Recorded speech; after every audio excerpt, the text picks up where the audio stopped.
Bonjour à toutes et à tous. Je voulais, en fait, une des premières choses quand on travaille avec la nature ou même avec les êtres humains, c'est pour la démarche que je vous proposais, qu'on peut appeler une démarche de phénoménologie, d'observation des phénomènes, c'est d'être le plus concret possible. Et le plus concret possible, en fait, on est dans un lieu bien précis, ici, dans une abbaye avec une grande histoire. Je ne vous fais pas l'histoire de l'abbaye, on l'aura cet après-midi. Mais il y a un motif qui revient partout. Si on regarde autour de nous, en venant, je pense que vous êtes venus par différents chemins, c'est assez labyrinthique pour venir. Et c'est assez intéressant. Je vais vous proposer un petit exercice, et après on parle de ça, et après on passe à la vigne. Donc l'exercice que je vous propose, c'est de vous lever. Pas de chance, hein. Ça fait un peu de bruit, ouais.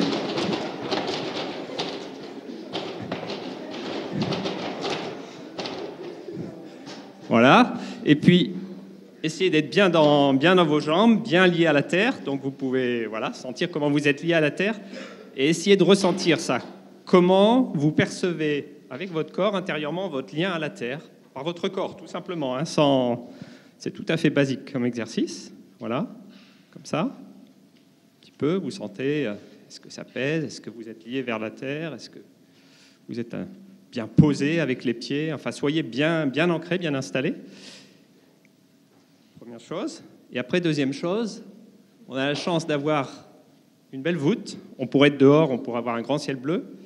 Maintenant, essayez de regarder en haut et de vous lier comme ça, par votre conscience. Regardez simplement comment, quand vous regardez vers le haut, votre rapport change.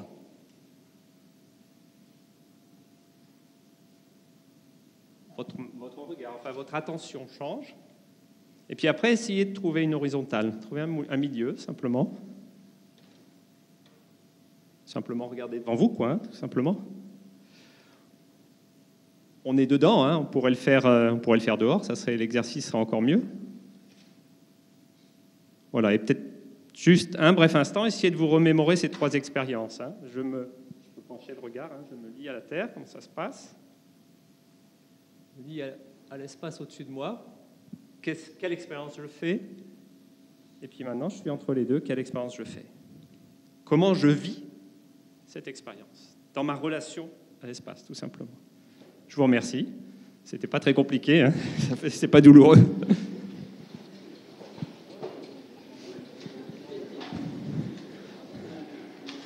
Alors,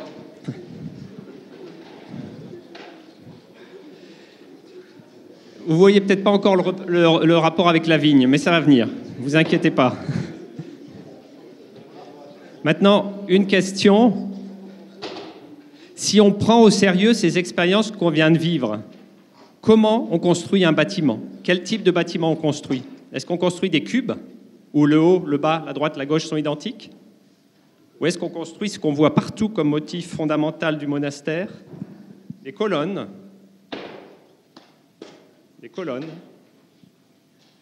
et une voûte. Regardez comment on est construit, notre corps, les jambes, comment elles sont, comment est ma tête. Regardez l'expérience intime, concrète que vous faites. Comment vous ressentez votre lien à la terre? Ça vous attire vers le bas, c'est pesant, c'est dense, c'est compact, c'est une certaine qualité. Vous regardez vers le ciel, vous avez une voûte qui s'ouvre devant vous. Simplement l'expérience concrète vécue.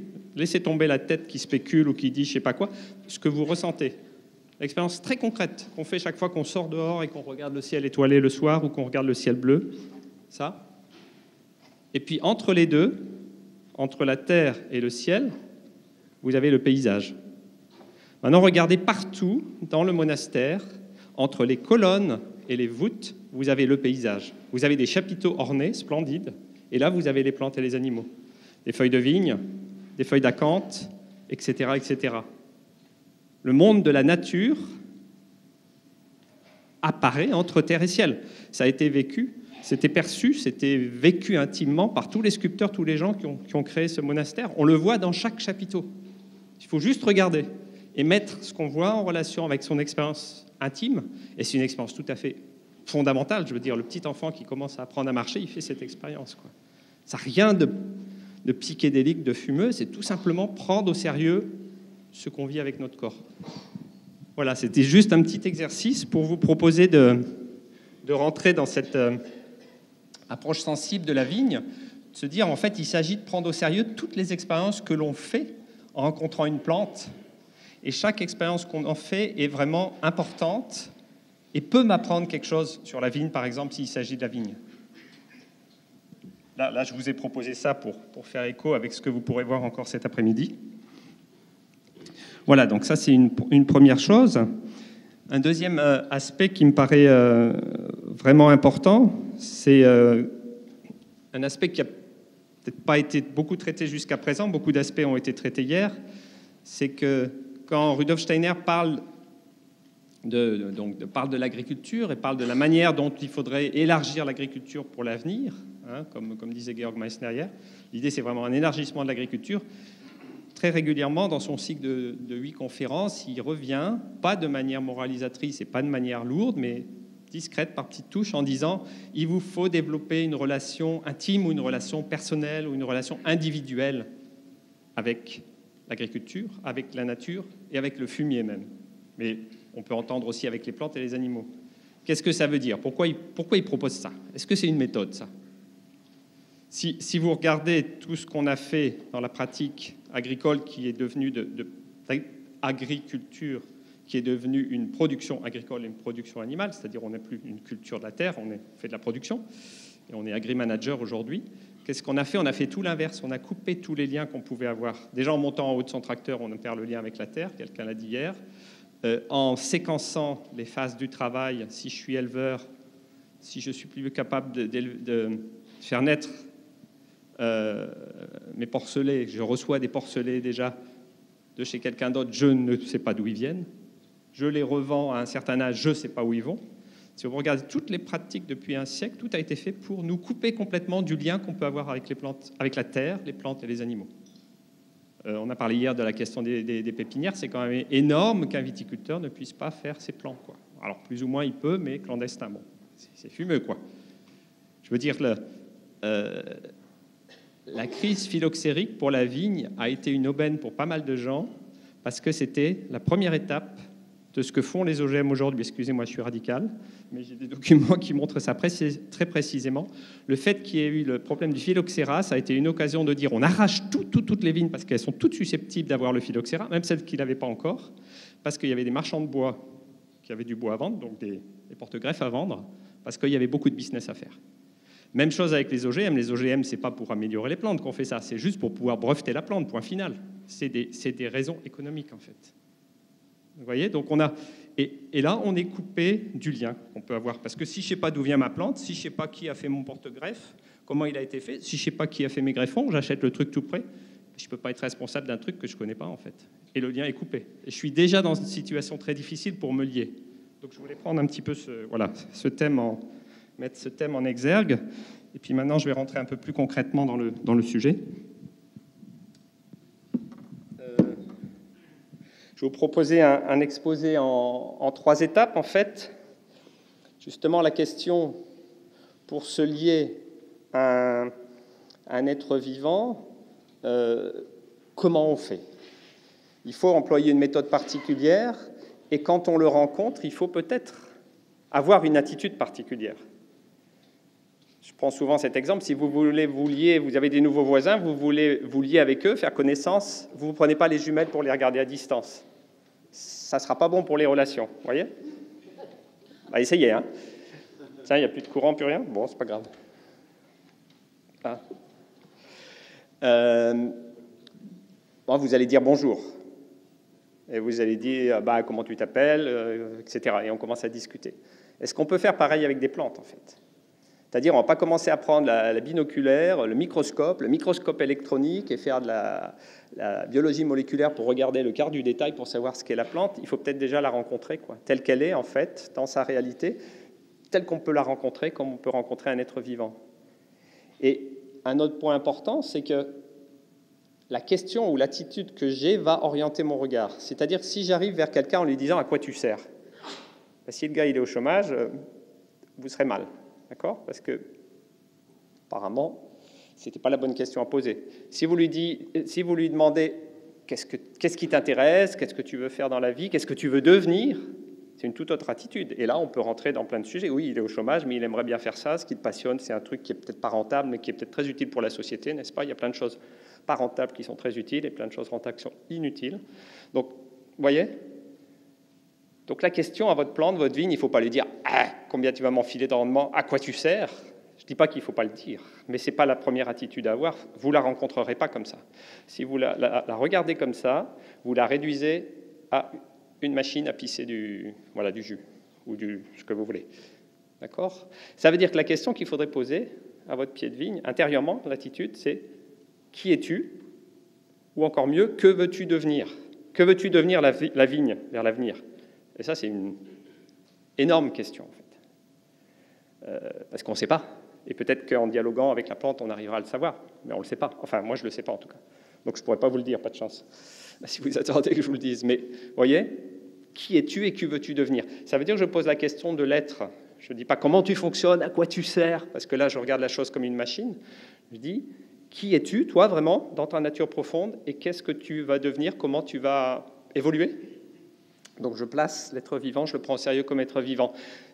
C'est la question fondamentale que nous proposait Goethe.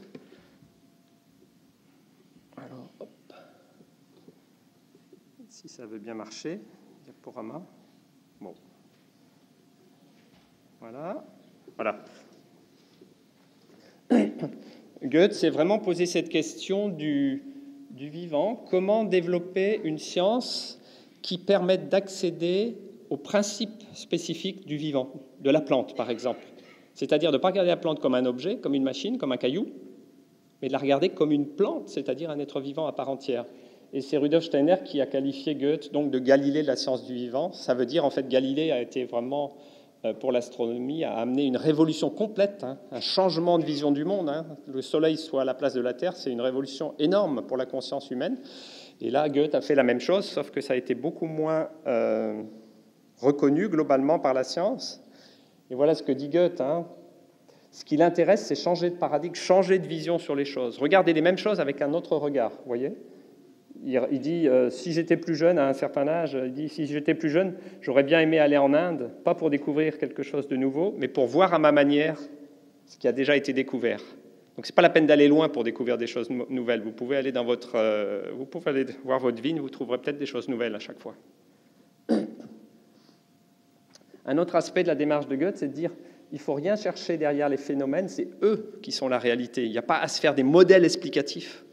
On vit aujourd'hui, prenez une revue scientifique, vous verrez plus de modèles d'atomes, de modèles d'ADN, tout ça c'est du pipeau, c'est des modélisations, c'est des simplifications de la réalité, c'est absolument pas la réalité. À force, on croit plus à un modèle d'atome, là, avec ce petit univers, ou un modèle d'ADN en spirale, qu'à la réalité dont on fait l'expérience quand on goûte, quand on sent, quand on voit. C'est dingue. Les revues scientifiques nous montrent de moins en moins d'images de la réalité, de plus en plus d'images d'imagerie électronique, c'est-à-dire en fait des modèles ou des artefacts, c'est-à-dire des choses qui sont transformées par de multiples machines. Donc la démarche de Goethe, c'est tout l'inverse. On laisse tomber toutes les machines, on balance tout et on commence avec les yeux, le nez, les oreilles, les mains, les pieds, notre corps, notre expérience concrète. Et on prend tout ça au sérieux. Et ça, c'est ça qui va m'enseigner. C'est ça qui va me permettre de comprendre ma plante. Et là, tout le monde est au même niveau. Il n'y a pas celui qui a le super matos scientifique qui peut faire des études fantastiques, qui fait l'expert et qui vous dit « oui, mais moi, avec ma science, j'ai trouvé ça. » Et vous, vous êtes des pauvres Pékins, vous n'avez pas le gros matos, donc vous ne pouvez pas être scientifique. Ce n'est pas vrai. Une autre science est tout à fait possible. Et une science du vivant, ça part... Pour une science du vivant, il faut que ce soit des êtres vivants qui fassent cette science. Et qu'on utilise nos facultés vitales, le fait qu'on est vivant, en fait, justement, comme outil de rencontre d'un autre être vivant. Vous voyez, le fait qu'on est nous-mêmes vivants nous permet de rencontrer un autre être vivant et de le comprendre. Donc ça, on en a déjà parlé. Je voulais juste dire qu'en fait, il y a un aspect intéressant dans le lien entre Goethe et Rudolf Steiner. C'est que Rudolf Steiner a été chargé de...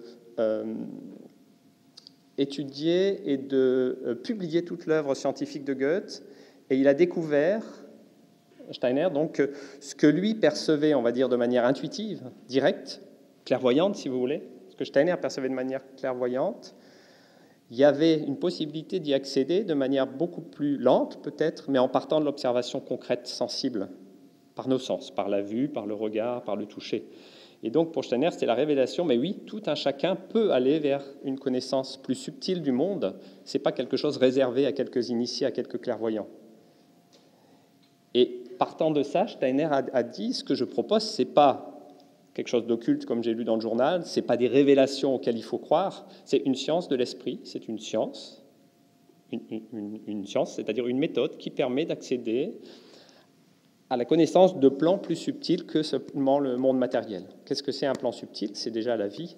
Comment comprendre la vie d'une plante? Hier, des gens disaient comment comprendre l'amour, comment comprendre la joie. Ça ne se mesure pas. Il faut d'autres instruments pour accéder à ça. Mais c'est des réalités. Tout le monde sait ce que ça veut dire, la joie ou la tristesse. Simplement, ça ne se mesure pas parce qu'on n'a pas les bons outils.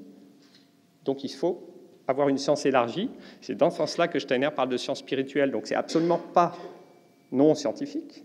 C'est notre science actuelle qui est trop étroite. Donc, la question, c'est de l'élargir et d'avoir des outils adaptés à ce que je veux observer.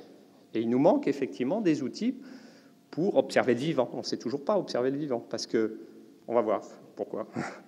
Donc, c'était une des recherches essentielles de Goethe, comment se forger une méthode pour accéder au vivant dans la plante. Et donc là, il a fait beaucoup de multiples observations toute sa vie. Il a écrit un livre qui s'appelle « La métamorphose des plantes ». Et on peut justement entrer dans cette de manière assez précise. Vous pouvez regarder une plante comme un objet, et là, vous allez regarder différentes parties, une racine, une tige, des feuilles, une fleur, et vous allez regarder les différents organes et demander à quoi ça sert. Ça, c'est ce qu'on a appris à l'école. On prend une plante, on la découpe en petits morceaux, et puis on dessine les parties. Mais en fait, ça, c'est des pièces détachées. C'est une machine. On regarde la plante comme une machine, ce qui n'est pas faux, mais c'est absolument pas suffisant pour la comprendre. Une deuxième manière de l'observer, c'est de la regarder comme un processus qui se déroule dans le temps. Ça veut dire, en fait, si je prends au sérieux ma plante comme être vivant, je vais la regarder tous les jours et je vais voir que chaque jour, il se passe quelque chose de nouveau. Chaque jour, ça pousse. Quand on dit ça pousse, c'est que ça change. Donc la réalité de la plante, ce n'est pas un truc. La réalité de la plante, c'est une sorte de film. Il faut que je regarde tout le film pour comprendre la plante. Ce n'est pas 3 photos à 3 moments qui vont me permettre de la comprendre. C'est comme si je vous disais, je vous montre 3 photos du film, vous avez vu le film. Non, il manque tout ce qui fait la cohésion, la densité, le fait que c'est dans le temps, en fait. Une plante, c'est un objet étalé dans le temps, on pourrait dire. Donc, c'est plus un objet, c'est un processus qui se déroule. Et ça, c'est vraiment important à tenir en compte si on veut regarder la plante comme être vivant et pas comme truc, objet, machine. Je vous présente deux, trois plantes qui ne sont pas de la vigne pour qu'on se forge un petit peu quelques outils pour comprendre justement la nature de la plante, la nature du végétal, brièvement, et après on approfondira en prenant l'exemple de la vigne, bien sûr, plus particulièrement. Ici, vous avez une plante, une renoncule, qui pousse dans un certain milieu, qu'on peut trouver assez facilement. On peut observer plusieurs choses intéressantes si on ne regarde pas les parties, mais on regarde un peu l'ensemble. Regardez, vous voyez ici la première feuille qui a poussé, la deuxième feuille qui est apparue ensuite, la troisième feuille qui est apparue plus tard, la quatrième feuille, cinquième feuille, sixième feuille, puis plus de feuilles, des fleurs. C'est quand même étonnant, entre cette feuille-là et cette feuille-là, il y a une différence énorme. Si je vous donnais les 2 feuilles, vous me diriez c'est 2 plantes différentes. D'accord ? Alors, qu'est-ce qu'on découvre là? On découvre quelque chose de très intéressant, c'est que la plante nous montre par ses formes les étapes de son processus, de sa progression. Elle nous montre qu'elle évolue, et au lieu de répéter, de faire toujours la même feuille, c'est ennuyeux de faire toujours la même feuille, c'est un principe de mécanique. Je fais des photocopies, c'est toujours la même copie. Bon, d'accord. C'est sûr que si les photocopieurs devaient faire des choses comme ça serait spécial comme photocopieur. Mais vous voyez là, chaque feuille est quelque chose de véritablement nouveau. Et ça, c'est une loi du vivant. On ne me répète jamais la même chose. Parce que ce qui s'est passé, cette feuille-là, a modifié les conditions dans la plante, ce qui amène des conditions nouvelles avec une nouvelle feuille, une nouvelle forme de feuille. Et on pourrait la goûter. Bon, celle-là, je déconseille, elle est toxique. Mais si on goûte une plante, on goûte une plante, par exemple, aromatique, on goûte les feuilles du bas, la tige du bas, et on va jusqu'en haut, on peut voir la même chose que la métamorphose des feuilles, la transformation des formes des feuilles. On a une transformation du goût, une transformation de l'odeur. Et c'est graduel, c'est pas des pièces détachées. C'est pas une feuille tel goût, deuxième feuille tel autre goût. C'est quelque chose de graduel, en processus. Voilà, donc ça c'est un des outils d'observation, on va dire, de rentrer dans la métamorphose de la plante, de regarder comment en fait la plante est un processus et elle nous le montre. On a une plante qui pousse dans un certain milieu. On pourrait essayer de se demander aussi, est-ce qu'en la regardant comme ça, vous êtes capable de savoir dans quel milieu elle pousse? Alors j'en ai deux autres, très proches, des parentes très proches de la première, renoncules, deux autres renoncules qui poussent dans deux milieux extrêmes. Enfin extrêmes, la différence est assez importante. La question qui se pose, c'est est-ce que d'après la forme générale que vous voyez ici, alors désolé pour les gens du fond, c'est peut-être un peu juste pour voir, parce que ma plante est un peu en bas. Je réalise ça parce que j'étais hier au fond de la salle. On a vraiment deux plantes très proches, les fleurs sont similaires, quasiment, de la même famille, deux renoncules, et le port général est très différent. Ce n'est pas par hasard que j'ai mis ça. Le port de cette plante-là, il ressemble un peu au port de la vigne sauvage, et au milieu de la vigne sauvage. Le port de celle-là, il ressemble au port de la vigne cultivée, et elle pousse dans un milieu qui ressemble au milieu de la vigne cultivée. Je ne sais pas si vous voyez ce que je veux dire. Ça, c'est la ficaire, c'est une plante qui pousse en forêt, dans des terres assez riches, ou en bord de forêt, dans des terrains frais, très humiques, des fois un peu compacts, etc. Et qui a une tendance à pousser un peu comme une liane, à s'étaler, à s'étendre, tout est allongé, elle se perd un peu dans l'espace.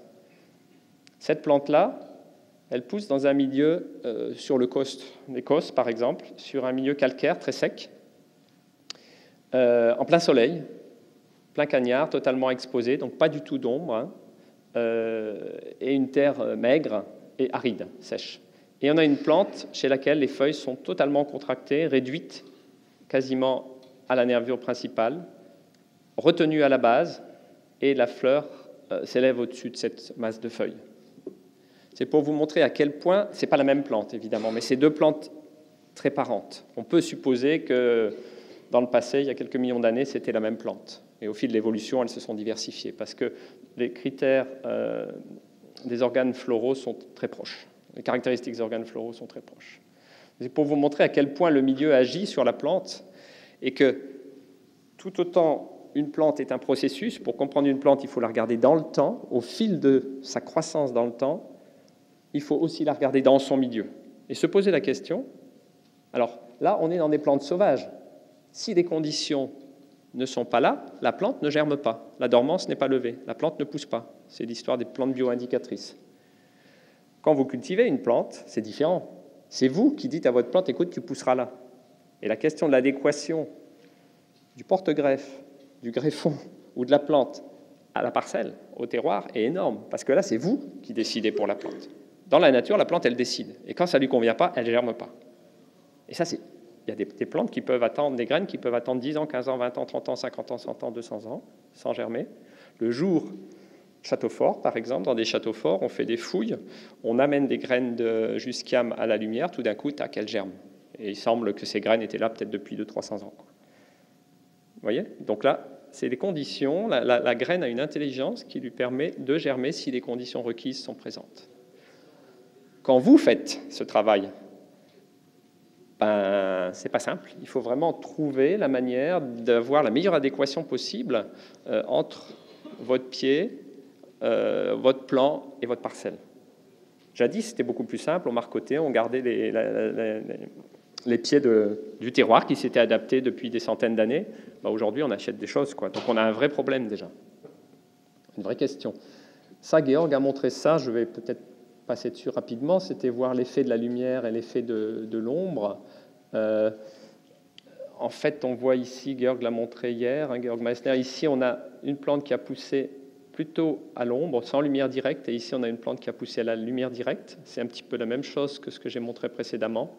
On voit que la lumière cisèle les formes, la lumière va découper, la lumière va renforcer les fleurs, vous voyez, beaucoup plus de fleurs, Donc la lumière renforce l'expression de la plante, alors que l'ombre va renforcer le développement végétatif, la masse de feuilles, en fait. Et c'est quand même une polarité fondamentale avec laquelle on travaille toujours en biodynamique, qui est vraiment intéressante à observer, hein, puisqu'on a ces deux préparations dont on parlait hier, hein, la bouse de corne qui va renforcer ce côté, on va dire, ombre, de masse de feuilles, de quantité de feuilles, de végétatif, et la lumière qui va renforcer l'expression florale, la découpe, la ciselure, la structuration, y compris dans les parfums, y compris dans les pigments, y compris dans les arômes. Alors, un autre aspect, je fais l'impasse, voilà. Et je voulais maintenant prendre quelques éléments qui peuvent être intéressants vraiment pour le travail aussi en viticulture. On l'a évoqué hier, la solution n'est pas simple, ça a été dit par Guy Bossard, il a fait des essais, c'est pas facile. N'empêche que si je regarde une plante, toute plante supérieure à fleurs passe par la graine. Et ce stade de la graine est quand même un stade très intéressant. C'est le stade où la plante, on pourrait dire, fait le point. Tout le monde sait ce que ça veut dire, faire le point. Hein. Quand vous avez fait trop de choses, vous étiez trop dans l'activité extérieure, vous avez besoin de faire le point pour vous. Ça veut dire quoi? Le terme est exact. Hein. Ça veut dire vous rassembler, vous concentrer. Vous n'êtes plus dans l'expression extérieure, vous êtes centré en vous et vous essayez de vous dire, mais voilà, qu'est-ce que je veux faire maintenant? Où est-ce que j'en suis, quoi? Hein, qu'est-ce que j'ai fait et qu'est-ce que je veux faire? Et finalement, la plante, quand elle est dans sa graine, elle est à ce stade-là. La graine, c'est le minimum de matière et le maximum de potentiel, c'est-à-dire toute expression extérieure a disparu, la plante s'est concentrée complètement et se ressource en fait. Se ressource à son identité. Et donc au moment de la germination, il y a cette nouvelle fécondation, la graine qui s'est ressourcée, se lie à la terre et crée une nouvelle plante. Et c'est vrai que quand on travaille simplement avec une multiplication végétative, on ne permet jamais à la plante de faire le point. Imaginez-vous simplement, pour prendre une image, vous ne pouvez jamais faire le point dans votre vie. Vous êtes toujours, c'est le burn-out classique, quoi. Tous les gars qui sont toujours à 100% entre 4 trains, 4 machins, toujours en train de faire quelque chose, de répondre à des sollicitations extérieures, ça donne quoi un burn-out? Je ne dis pas que votre vie n'a le burn-out, mais pourquoi je vous donne ces exemples? C'est pour montrer comment beaucoup de processus de vie qu'on peut observer sur nous-mêmes peuvent nous aider à comprendre le vivant dans la plante. C'est ça que je veux vous montrer. Ce n'est pas si compliqué, parce que nous sommes vivants aussi. Et donc si on s'observe, on peut aussi observer ce type de processus chez les plantes. Hein.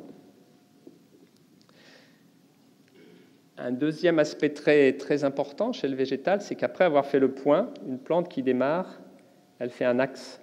Elle se place en fait entre terre et ciel. Et toute plante fait ça. Toute plante qui germe commence par faire un pivot vers le centre de la terre et ensuite une tige vers le ciel. Elle se place dans cet axe dont on a fait l'expérience tout à l'heure, au début, là, avec mes colonnes, vous voyez. Toute plante fait ça. Comment peut-on préserver ça au maximum pour notre vigne? Moi, si je regarde, j'ai l'impression qu'on fait tout pour lui empêcher d'avoir ça. Des racines très latérales. Les porte-greffes américains ont des racines beaucoup moins profondes que les francs de pied, d'après mes lectures, je ne suis pas expert. Et alors, pour la monter vers le haut, on passe son temps à écimer, à tout ce qu'on veut, quoi. Donc, comment... Je ne vous donne pas de solution, je ne suis pas viticulteur. Je pose simplement la question, comment garder cette qualité pour la plante de cet axe fondamental qui est l'axe de la plante comme l'axe de l'être humain. Si je vous coupe du ciel en vous enfermant en permanence, je vous coupe du sol aussi en vous empêchant de vous ancrer sur vos pieds, comment vous êtes? Vous êtes dans une bulle intermédiaire sans relation, sans tension entre cet axe terre et ciel. Et c'est quelque chose de vraiment fondamental pour chaque plante. Chaque plante fait ça au début de sa croissance. Même les plantes parasites, elles commencent comme ça. Donc le point et la ligne. On fait de la géométrie de base. Hein. La plante fait de la géométrie de base. Hein. Il y a un collègue qui fait de la géométrie plus complexe là en face de moi, mais moi je fais que de la géométrie de base. Voilà. Et là on voit à nouveau, à partir de ce point, la graine, de l'axe terre-ciel, comment ensuite, troisième étape de la plante, elle se déploie alors dans l'espace, dans les différentes directions, elle déploie ses feuilles à la lumière. Ça, c'est la troisième phase. Point, ligne, plan. La plante ouvre des surfaces, des plans qui sont en interaction avec la lumière, avec l'air, etc. 3 étapes bien différentes. Et ces 3 doivent se passer vraiment le plus correctement possible. Et il faut se poser la question pour chacune de ces 3, comment les préserver et les soutenir au maximum. Vous voyez, quand je dis regarder la plante comme un processus, ben là, on a observé une plante toutes les semaines. Et si vous essayez, par la pensée maintenant, on va faire un tout petit exercice de pensée vivante, on pourrait dire, essayez par la pensée de vous dire, tiens, je regarde cette plante, et puis j'essaye de la transformer dans celle-là, et la transformer dans celle-là, la transformer dans celle-là, et la transformer dans celle-là. Qu'est-ce qui se passe? Au début, j'ai des feuilles de forme simple. Ensuite, la tige s'élève. Les feuilles ont des formes plus complexes, plus découpées. La tige s'élève encore. Les feuilles sont encore plus complexes, plus découpées. Et puis, un arrêt de croissance, la fleur. La fleur arrête tout. Chez la plupart des plantes, un grand nombre de plantes, la floraison arrête la croissance totalement. Alors vous allez dire, chez la vigne, c'est pas du tout comme ça. Oui, justement, c'est très intéressant, c'est pas du tout comme ça. Et c'est un outil pour comprendre la vigne, de regarder comment ça se passe de manière générale et comment la vigne est particulière. Et si on prend ça, on prend les feuilles de la plante que je vous ai montré avant et on les met les unes à côté des autres en partant de la toute première feuille qui est apparue sur la graine, et je les mets dans l'ordre de leur apparition jusqu'à la dernière feuille qui était juste avant la fleur. J'ai quelque chose de très intéressant. J'ai en fait là, elles ont été mises en boucle volontairement, mais je vois comment, progressivement, chaque feuille grandit, donc j'ai une expansion, devient de plus en plus grande, mais aussi est de plus en plus découpée. Vous voyez, ici, j'ai vraiment l'impression qu'il y a quelque chose qui vient découper toujours plus la feuille, et puis à partir de ce stade-là, la feuille ne grandit plus. On peut faire une digression politique. La croissance interminable, ça n'existe jamais nulle part dans la nature. Il n'y a que nous qui pensons qu'on peut toujours croître. Croissance. Ben non, il y a de la décroissance, là. Ce n'est pas de la décroissance. Elle ne revient pas du tout à la case départ. C'est de la concentration pour atteindre un nouveau niveau, palier. Parce que qu'est-ce qui se passe après la dernière feuille? J'ai une fleur, quelque chose de beaucoup plus complexe. Ça peut donner une très belle image pour ce qu'on pourrait essayer d'aspirer à faire dans la société. Mais bon, c'est un autre sujet. Mais n'empêche, on est dans les processus de vie. Est-ce qu'on considère notre société humaine comme quelque chose de vivant ou comme un truc mécanique? Donc vous voyez, ici on a croissance de plus en plus grand, contraction de plus en plus petit, la taille des feuilles. Par contre, la complexité augmente en permanence, toujours plus complexe. Puisqu'après on va arriver à une fleur encore plus complexe. Ça veut dire encore plus de qualité. Encore plus ciselé. L'arôme dans la fleur, l'arôme dans le fruit est beaucoup plus complexe que l'arôme dans la première feuille du bas. C'est vert, c'est un goût d'épinard. Toutes les feuilles ont le même goût en bas. Donc il y a une complexification, un affinement, mais de moins en moins de substance. Si on résume ça, voilà, on pourrait dire, on a le processus de croissance fait comme ça, là, processus de croissance, et le processus de différenciation augmente toujours plus jusqu'à la fleur. Comment avoir le processus de différenciation qui augmente toujours plus dans votre vigne? Parce que ce que vous voulez avoir, c'est vraiment quelque chose de très qualitatif, de très différencié. Et on voit bien que ces deux processus jouent ensemble de manière assez subtile. Voilà, on passe à la vigne. Je vais montrer quelques aspects de cette plante très particulière. Là, on voit une belle qui monte. J'ai eu la chance là, aux États-Unis de pouvoir prendre justement un Lariparia, c'est-à-dire une des origines de vos porte-greffes. C'est effectivement impressionnant. On a des grands arbres en bord de rivière. C'est une plante de bord de rivière. Et alors, elle envahit vraiment les arbres en faisant une espèce un voile énorme qui couvre toute la couronne des arbres. Et elle part d'un point, mais on ne sait pas où elle est. On ne sait pas s'il y a un pied, 2 pieds, 3 pieds. C'est énorme. Ça part partout, dans tous les sens. Et il y a une quantité de fleurs en haut, à la surface, Mais c'est toujours une plante de lisière et de lisière de rivière, a priori, donc qui pousse sur les arbres de bord de rivière. Donc j'ai pas de photo là de notre vigne Vitis sylvestris sauvage, on peut en trouver ici aussi, mais c'est intéressant de regarder la plante d'origine ou les plantes d'origine avec lesquelles on travaille. Bon, ça c'est la biodiversité du milieu. J'ai pris cette image, j'aurais pu en prendre une autre. C'était pour vous rappeler qu'en fait la vigne sauvage, c'est une plante qui vit dans les milieux où il y a la plus haute biodiversité. En Alsace, il reste quelques vignes sauvages le long du Rhin. c'est les forêts alluviales du bord du Rhin qui ont le plus haut degré de biodiversité et la plus grande complexité. Il y a des plantes herbacées, il y a des arbrisseaux, il y a des arbustes, il y a des lianes, il y a des grands arbres, et vous la mettez en monoculture. C'est différent avec les céréales. Les céréales sont des plantes qui aiment bien être en monoculture. J'exagère. Elles ont quelques autres plantes. Mais si vous allez en Palestine, vous verrez des champs de céréales naturels, avec des bleuets, des coquelicots, des camomilles, etc. Mais pas une grande diversité. C'est des plantes sociales, les céréales. La vigne sauvage, c'est une plante qui pousse avec une biodiversité végétale énorme et une biodiversité animale énorme. Plein d'oiseaux, plein d'animaux. Les forêts du bord du Rhin, c'est le top de la biodiversité dans la région d'Alsace, par exemple. Donc, quid? Une plante qui vit à l'origine avec une biodiversité extrême, on la met en monoculture. Alors, évidemment, c'est une liane ligneuse, ça veut dire deux choses. Une liane, ça veut dire qu'elle part dans tous les sens, elle n'a pas de centre, elle est un peu dispersée dans sa dynamique de croissance. Ligneuse, c'est l'inverse. Qu'est-ce que c'est faire du bois? C'est un processus de dessèchement, de contraction qui resserre. Donc elle est entre l'arbre et la plante rampante, on pourrait dire, la vigne. Ah oui. Si je mettais deux extrêmes, je pourrais dire la vigne, elle est un peu entre un conifère, une plante qui est totalement ligneuse. Qu'est-ce que ça veut dire le principe ou le processus du ligneux, faire du bois? Imaginez-vous une plante qui se dit maintenant je fais que du bois, mon obsession c'est faire tout sec. Ça donne un épicéa, tout est sec. Même les feuilles, les aiguilles, au lieu d'avoir des feuilles étendues, c'est sec et c'est tout dur et tout serré, tout étroit. Tout est étroitisé. Les fleurs d'épicéa, c'est des fleurs en bois, c'est des cônes, tout est en bois. C'est normal, il a inventé le bois, enfin les conifères ont inventé le bois, donc ils font du bois. Vous voyez, ça tout est contracté, retenu, resserré.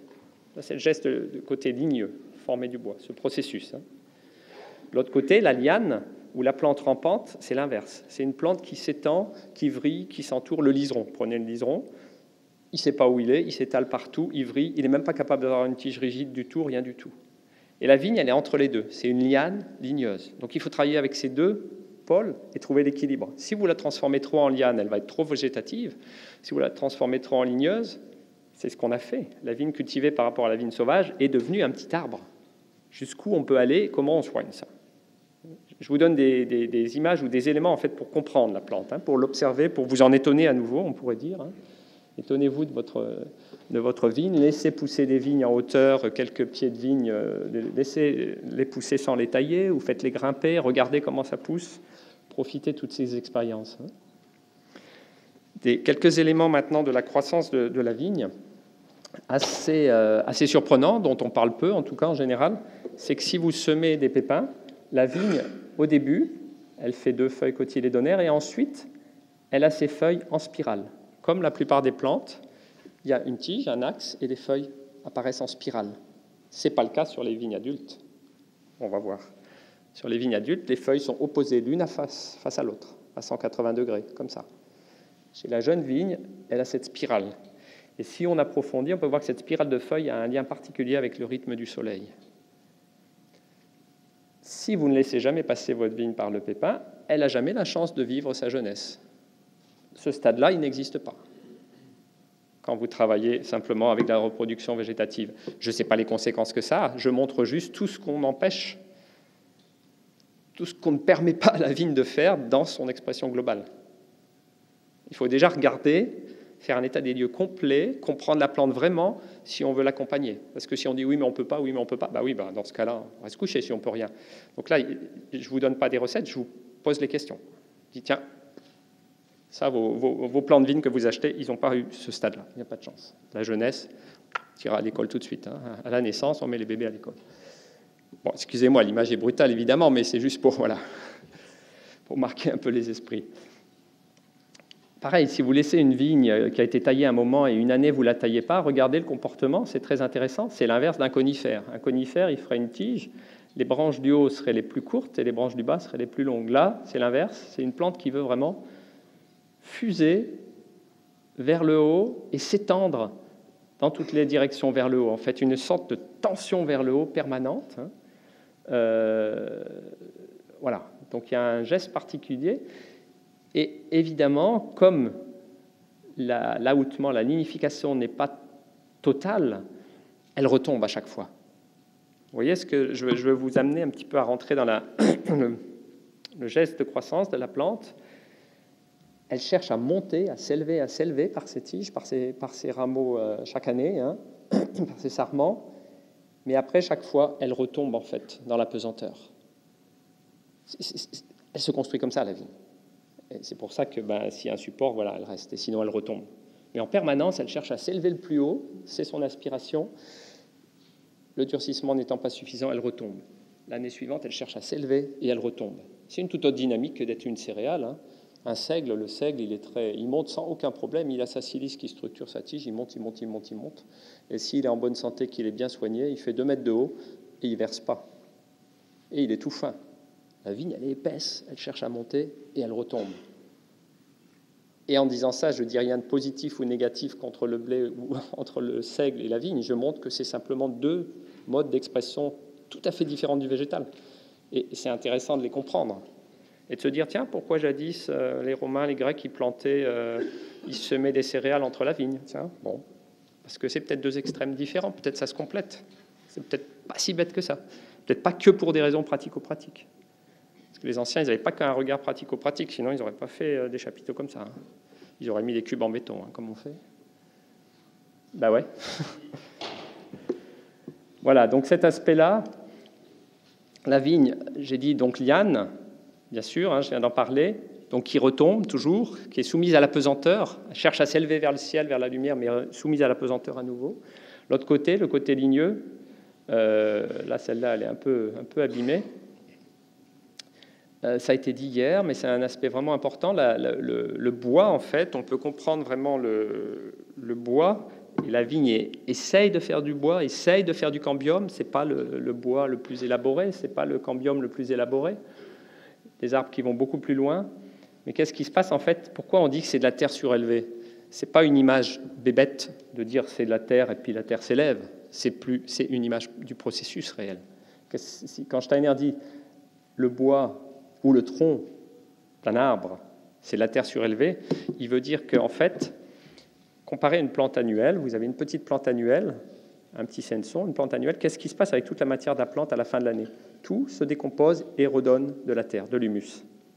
Eh bien, un arbre, toute cette matière-là, au lieu de la décomposer et de donner de l'humus, il la garde et il l'accumule. Donc, ce qui donnerait l'humus avec des plantes annuelles, ça donne du bois sur des plantes ligneuses. C'est ça, quand on dit c'est de la terre surélevée, c'est-à-dire ce support vivant qui donnera l'humus avec des plantes annuelles est conservé par la plante ligneuse, elle se garde sa matière, et dessus, chaque année, qu'est-ce qu'elle va faire? Eh bien, elle va former des graines, et les graines, c'est des bourgeons. Donc les bourgeons, de ce point de vue-là, on peut vraiment les comparer aux graines. Donc effectivement, même si vous ne passez pas par le pépin, il y a peut-être des choses à explorer avec le travail, le soin des bourgeons. On fait ça pour les pommes de terre en biodynamie, on utilise des bourgeons, des œufs de tubercules, des œufs de pommes de terre pour régénérer les pommes de terre. Je ne sais pas ce qu'on peut faire avec la vigne, mais le bourgeon est une sorte de graine, en fait, à cette qualité de la graine. Donc soignez vos bourgeons.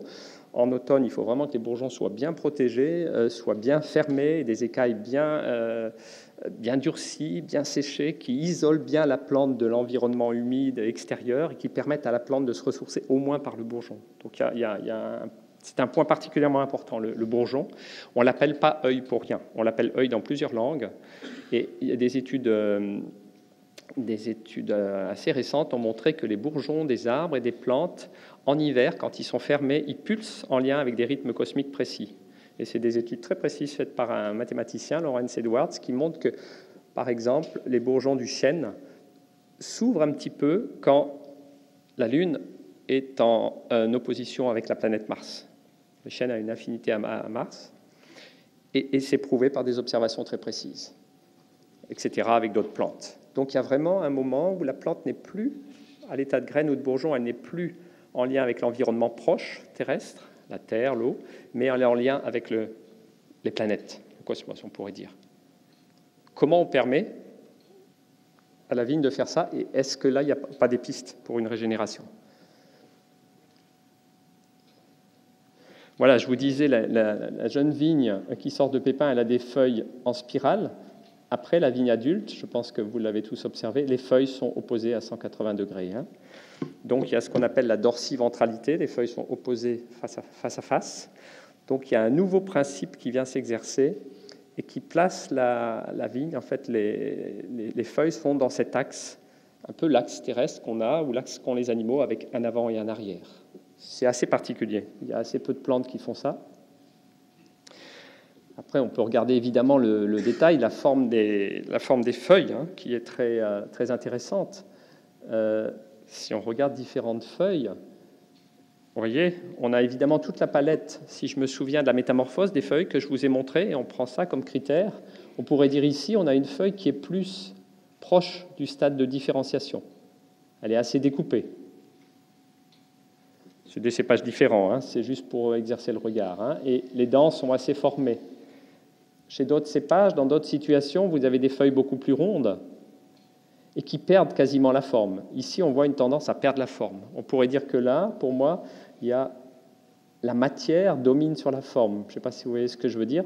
La forme n'est pas bien dessinée. Le dessinateur n'a pas réussi à s'exprimer et il y a tellement de matière que c'est gaufré.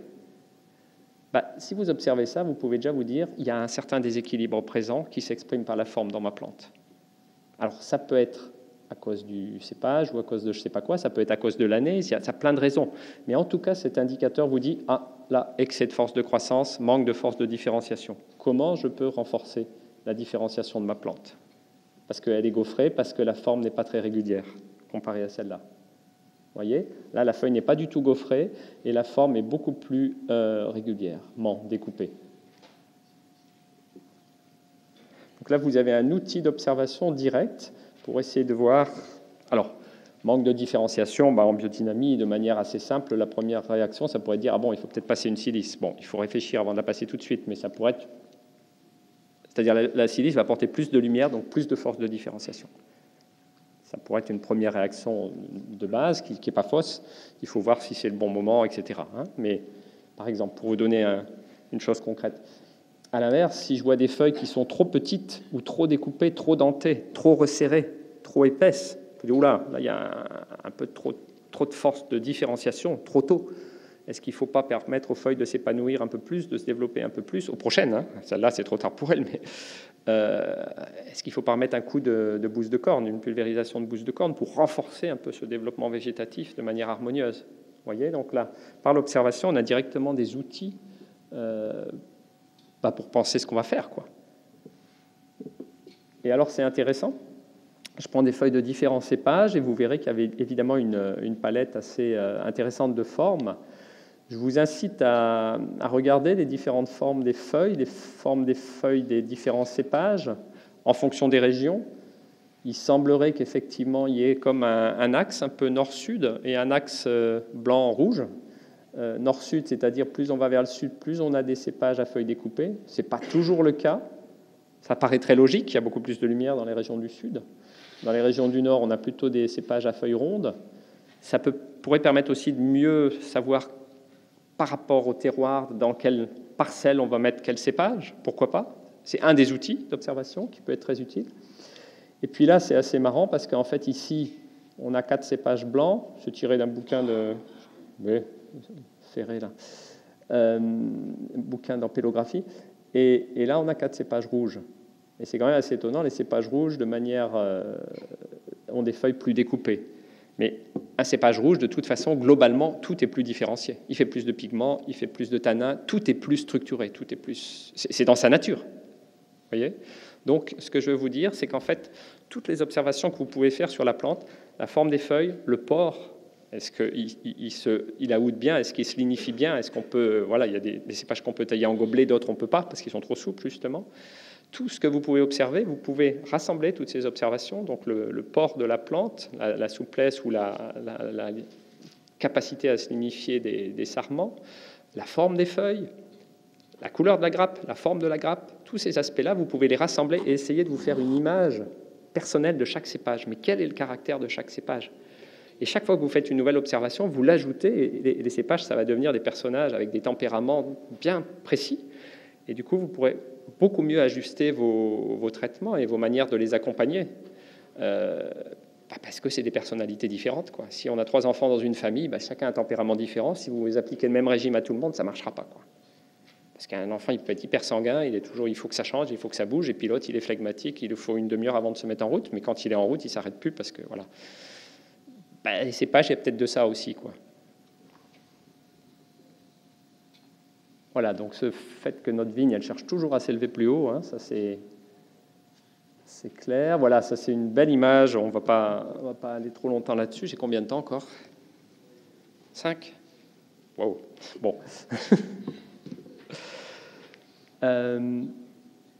Voilà, différents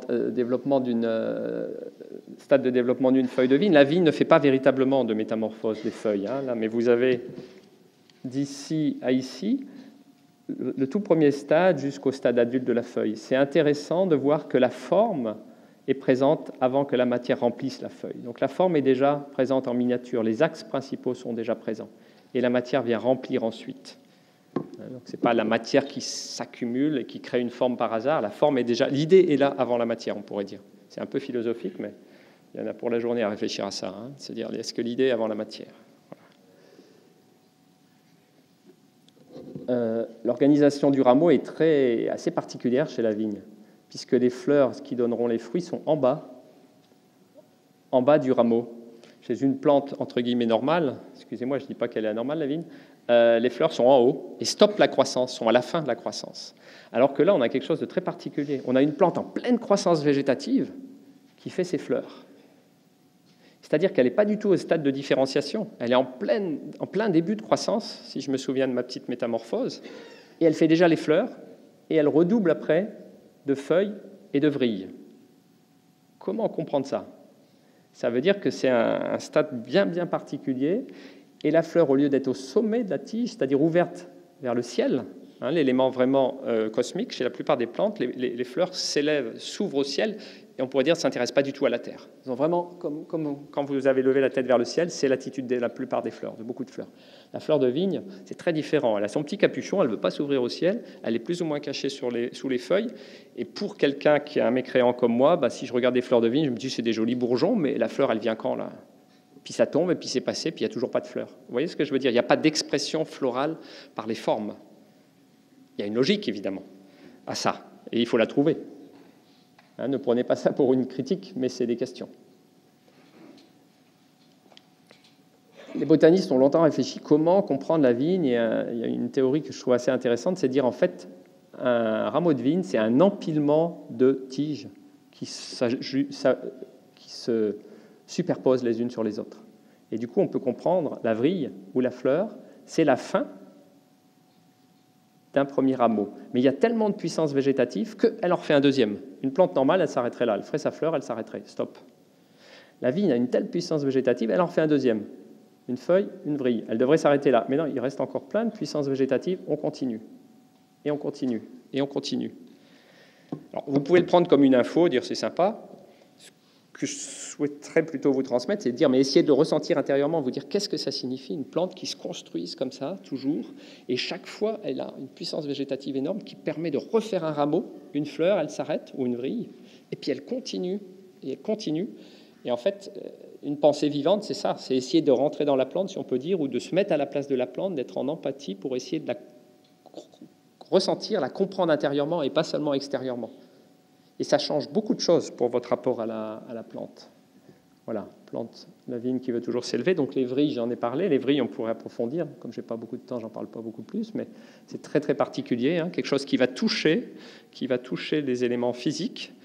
Et alors, le plus étonnant des vrilles, c'est ça, c'est que les vrilles sont homologues des fleurs. Alors, une fleur, c'est quelque chose, on pourrait dire, qui est achevé, qui arrive à la fin de la croissance de la plante en général. La vrille, c'est quelque chose qui est tout au début. C'est des tissus qui restent très très jeunes, très juvéniles. C'est pour ça qu'ils sont sensibles. Ils restent à l'état de méristème. C'est une contradiction incompréhensible pour moi. Qu'une fleur soit homologue d'un tissu méristématique, c'est comme si un bébé était l'équivalent d'un vieillard, quoi. Enfin, de quelqu'un à l'apogée de sa vie, quoi. Et la vigne, elle fait ça, donc il faut le comprendre. Donc je peux pas la... Mais vous voyez, c'est extrêmement surprenant. Voilà, on a pas mal d'exemples de ça vous connaissez évidemment, les stades intermédiaires qui montrent bien clairement. Alors cette fameuse fleur, j'en ai parlé un petit peu, je suis désolé, mais bon, ouais, il y a le bouton et la fleur, je ne sais pas quand elle arrive. Hein. On voit ici les pétales qui tombent comme un capuchon, hein, et du coup la fleur est toute nue. Là. Mais tout est très vert, enfin rien n'a des caractéristiques véritablement florales, même si les organes sont là. Voilà, là on a le début des grains, vous connaissez ce stade-là. La baie de raisin, c'est aussi très intéressant. À l'intérieur, on a quelque chose de très sec, avec de l'huile très dense, et à l'extérieur, c'est très aqueux, et c'est très fragile. On a un fruit qui mûrit en fin d'été, en automne, qui a plutôt le caractère d'un fruit de printemps. Les fruits très aqueux sont plutôt des fruits de printemps. En automne, vous avez plutôt des fruits denses, pensez aux coings, aux pommes, etc., aux nèfles, etc., qui ont besoin de gelée, surgelée. Enfin, on a un caractère, donc on a ce caractère végétatif, cette grande puissance végétative ne se laisse pas du tout arrêter par la fleur, il va jusque dans le fruit, est présente dans le fruit, et tant que le fruit est vert, on a encore quelque chose qui est très très végétatif en fait. Et c'est seulement à partir de la maturation du fruit qu'on passe au stade de différenciation. C'est-à-dire que le raisin, la vigne, fait sa fleur dans la maturation du raisin et peut-être après dans le travail que vous faites de fermentation. C'est-à-dire qu'il y a un décalage total du processus. Alors, juste pour montrer, on a vu Van Gogh hier avec Georg, alors j'ai pris d'autres images hein, parce que j'aime bien le semeur aussi, mais il a fait la vigne aussi, vous voyez. Il a pensé à vous. Mais c'est intéressant l'ambiance de la vigne verte, la vigne rouge. Donc, il y a quelque chose de très intéressant, c'est que quand les fruits sont mûrs, les feuilles se mettent à fleurir aussi. Donc votre vigne, elle fleurit quand elle est rouge. Elle ne fleurit pas quand elle fleurit, du point de vue du processus. Du point de vue dynamique, la différenciation de la vigne, c'est au moment où le raisin est mûr et où les feuilles le montrent aussi. Les feuilles mûrissent et peuvent avoir des très belles couleurs. Donc ça me paraît très important que les feuilles passent par ce stade de maturation en automne, et qu'elles ne restent pas vertes et qu'elles tombent avec un coup de gel ou je ne sais pas quoi. Vous voyez la différence d'ambiance, champ de blé. Vous voyez là, ici l'aspiration vers le ciel. Hein, on pourrait dire que là, dans le champ de blé, la terre s'élève vers le ciel, hein, et chaque tige de blé emporte... non, pardon, le ciel descend sur la terre. Chaque tige de blé, en fait, est concentrée de soleil et descend jusque sur la terre qui est jaune. Hein, vous voyez, on a vraiment la lumière qui pénètre dans la terre avec le blé. Hein. Et si je compare avec la vigne, là, on pourrait dire c'est l'inverse. Là, on a une plante qui retombe et qui cherche, la terre s'élève vers le ciel chez la vigne. La vigne cherche toujours plus à s'élever et retombe toujours, et en permanence cherche à s'élever plus haut, et retombe et cherche toujours à s'élever. Et là, il y a une indication intéressante, assez particulière, qui peut donner à réfléchir, en tout cas comme hypothèse. Rudolf Steiner dit dans les ambiances de vignoble, c'est une ambiance qui soutient le moi, l'individualité humaine. Et je me suis demandé pourquoi, et je me dis, si je regarde ce geste, en fait, c'est la même chose qu'on essaye de faire. L'être humain essaye de s'élever, en fait. Hein, essaye en permanence de s'élever, pas seulement au sens physique. Le petit enfant, il fait ça au sens physique. Mais l'adulte ou toute notre vie, on essaye de nous élever. Hein, aussi haut qu'on peut. On essaye de devenir humain. Et en fait, la vie nous montre vraiment cette image, comment j'essaye de m'élever, et même si je retombe en permanence, je ne renonce jamais, quoi. Il y a cette dynamique très intéressante de la vigne, alors que le blé, il est tout droit dès la naissance. Il n'a pas à apprendre à s'élever, il n'a pas à apprendre à tenir droit, il est tout droit dès la naissance, donc c'est plus facile. Alors, là, je passe. Voilà. J'en viens à la conclusion. Je voulais vous montrer plusieurs choses. D'une part, que par cette démarche d'observation précise des phénomènes vivants, il faut faire appel à ce qu'on appelle le ressenti. Mais j'ai entendu beaucoup parler du ressenti hier, mais ce que je veux dire, je pense, le ressenti, on peut l'éduquer. Et on l'éduque en regardant précisément des phénomènes. Par exemple, en se posant la question, mes pieds sur terre, mon lien à la terre, comment je le ressens ? Et en partageant ça avec d'autres personnes. Donc on a besoin d'éduquer ce qu'on appelle notre ressenti, de développer nos organes de ressenti. On a des organes des sens comme la vue, le goût, etc. Mais on a des organes psychiques de l'âme, en fait, ce qu'on appelle le ressenti. Et ceux-là aussi, on peut les éduquer. Quand je vois une couleur, comment je ressens intérieurement la couleur ? Ça, c'est éduquer son ressenti. Quand je goûte quelque chose, comment je le ressens ? Est-ce que je peux le dessiner ? Est-ce que je peux le décrire ? Est-ce que je peux le partager à d'autres ? Et dans ce cas-là, le ressenti peut devenir un outil scientifique, puisque c'est un outil de partage que je peux objectiver. C'est-à-dire, si vous voyez du jaune ou du rouge, ça ne fait pas du tout le même effet sur vous. Les designers, ils savent très bien, s'ils peignent une pièce en jaune, les gens n'auront pas la même réaction, les mêmes attitudes que si vous peignez la pièce en rouge. Il y a une réalité objective. Et pourtant, vous ne pouvez pas mesurer l'effet du rouge ou du jaune. Mais vous pouvez le ressentir. Mais ça, vous pouvez l'objectiver, vous pouvez le décrire précisément. Et ça, c'est vraiment un aspect important de ce que propose Rudolf Steiner. Là, on est déjà dans le monde invisible, en fait. Développer des organes pour éduquer notre ressenti, c'est ça. C'est pas plus, quand il parle de science du spirituel, c'est pas un truc mystico-gazeux, c'est ça. C'est tout ce qu'on ressent. Le faire de manière scientifique, ça veut dire partageable, et c'est-à-dire consciente. Et que je peux le décrire, je peux le mettre devant moi. C'est pas juste j'ai ressenti ça et je le fais comme je le sens. Parce que ça, on peut se planter, je le fais comme je le sens. Donc vous voyez, il y a vraiment des pistes pour éduquer notre ressenti. Et ça, c'est ça vraiment qui nous est demandé, je pense, hein, si on veut travailler en biodynamie. Donc partir de notre expérience très concrète, éduquer ses capacités à se lier au phénomène. Et vous voyez que si vous essayez de vivre la vigne en vous, eh bien vous êtes lié à elle. Ma question de départ, comment je me relie, elle passe par la méthode. Si je regarde ce que me montre la plante et j'essaye de la reproduire en moi, de l'accueillir en moi, en fait, je me lie à elle et dans ce cas-là, elle m'importe. C'est ce que dit dans ce texte de Saint-Exupéry, Le Petit Prince. Le renard apprend au Petit Prince comment se lier, comment apprivoiser. Et le renard dit au Petit Prince, tu vois le lien, tu m'as apprivoisé maintenant, et ce lien, c'est une nouvelle réalité. C'est une réalité qui existe maintenant. Même si on se quitte, ça existera pour toujours, ce lien qu'on a créé entre nous. Et ça, c'est ce qu'on peut essayer de faire aussi, évidemment, avec une plante. C'est-à-dire, si vous avez un lien avec votre plante, elle va vous parler, votre plante, en fait. C'est-à-dire, vous aurez au bon moment les bonnes idées, parce que vous aurez essayé de la comprendre de l'intérieur, pas comme un truc à exploiter, mais comme un être avec lequel on veut faire un compagnonnage, qu'on veut accompagner, en fait, avec lequel on veut vivre, en fait, on veut faire un chemin ensemble. Et dans ce cas-là, on peut dire que ce type de rencontre avec la nature, c'est la base de la responsabilité. Parce que si vous avez accueilli quelque chose en vous, avec empathie, vous vous en sentez responsable. C'est la dernière réponse du renard du renard au Petit Prince. Il dit, ça c'est le secret de la responsabilité. Tu es responsable de ta rose parce que tu l'as apprivoisée. Et ce n'est pas une blague. Si vous...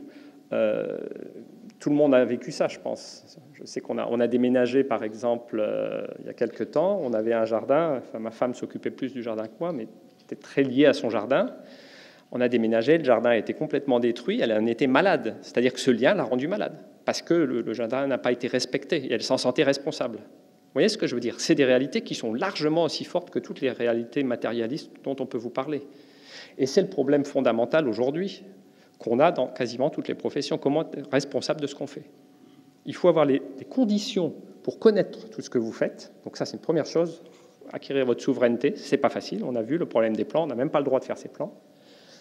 Connaître d'un bout à l'autre votre vigne, vos plantes, vos animaux si vous avez des animaux, et chercher à les rencontrer pour pas vous en sentir responsable, en être responsable, parce qu'ils font partie de vous, quoi, en fait. Et ça, quand Steiner dit développer des relations individuelles avec le tas de fumier, c'est de ça qu'il parle. Développer une responsabilité pour ce que vous faites. Et ça me paraît vraiment fondamental, et il y a des outils pour ça. Après, j'ai mis des tas de conséquences pratiques, des observations qu'on a faites de la vigne. On en aurait beaucoup d'autres. On en a parlé hier, donc je ne vais pas du tout développer plus. C'est juste pour mémoire, j'ai ajouté ces aspects. Donc, milieu diversifié, comment on fait ça? Sol vivant, il y a cette question-là. Le bois mort, c'est effectivement une question. Il y a des indications très intéressantes sur l'importance des fourmis, des abeilles pour décomposer le bois mort, qui peut rester. Donc, respecter l'axe de la plante, ce qu'on a vu tout à l'heure. Accompagner, maîtriser, au lieu de booster la plante et puis de la couper. J'ai l'impression, moi, quand je vois les viticulteurs près de chez moi, ils sont toujours en train de booster leur plante, ça pousse dans tous les sens, et après ils coupent toujours, et après ils boostent et ils coupent. Je ne sais pas, si je dis à quelqu'un avance et je lui fous un coup de pied s'il avance trop vite, et puis après je lui fais un coup de pied au cul pour qu'il avance à nouveau, il va être un peu désorienté. C'est pas étonnant qu'il tombe malade, quoi. Mais non, mais prenez ces images concrètement, je veux dire. Excusez-moi, je suis aussi un peu comme Georg, un peu violent, mais bon. Voilà, des fois, ça vaut la peine de se poser ces questions. Pour la taille respectueuse de la sève, on l'a vu. L'équilibre croissance-maturation, on en a pas mal parlé. Le soin de tout ce qu'on peut faire en automne pour avoir des bons fruits, de bons bois, une bonne maturation, des bonnes feuilles colorées, soin des bourgeons. Et après, il y a ces questions dont on parlera encore cet après-midi, de régénération, dont on a parlé déjà un petit peu hier, etc. Voilà, je vous remercie.